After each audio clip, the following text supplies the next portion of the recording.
Rochester radio host Kimberly and Beck have been fired after making racist comments on their radio show on 95.1 yesterday regarding the protests on Saturday.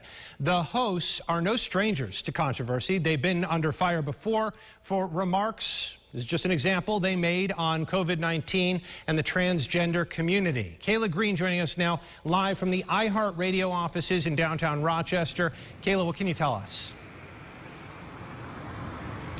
Adam, yes, iHeartRadio officials announcing this news early this morning. Kimberly and Beck are out. Community members have been expressing outrage on social media since yesterday after hearing what was said on air. Today, some are saying this is a good step, but the momentum has to continue.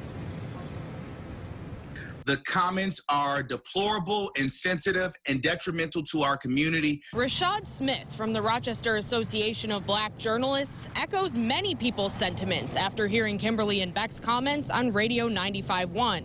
On Tuesday's show, Kimberly was talking about the beating of a Rochester businesswoman on Saturday night and used a racial slur to describe the black men involved. Smith says the fight doesn't stop at firing them.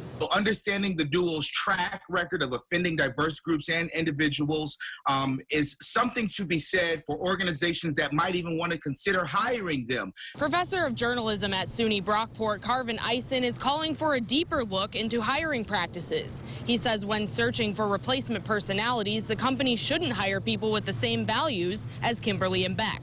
In a way, you know, they're the local equivalent, in my way of thinking, through what they do on the air, as having their knee on my neck.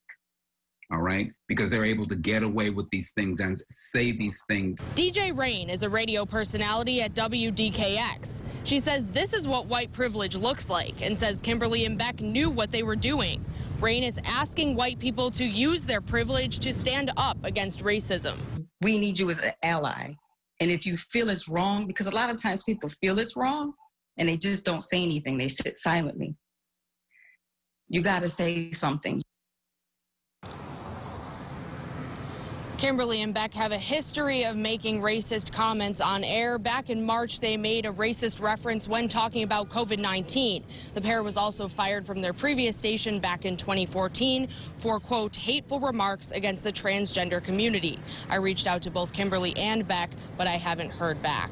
Live in Rochester, Kayla Green, News 8. All right, Kayla, thank you. Now, the president of iHeartMedia Upstate New York Group, Bob Morgan, said this in a statement, quote, "We made the decision to terminate Kimberly and Beck yesterday as soon as we learned of their comments and informed them early this morning. We will not tolerate this kind of behavior, which is antithetical to our core values and beliefs and to our community and everyone in it."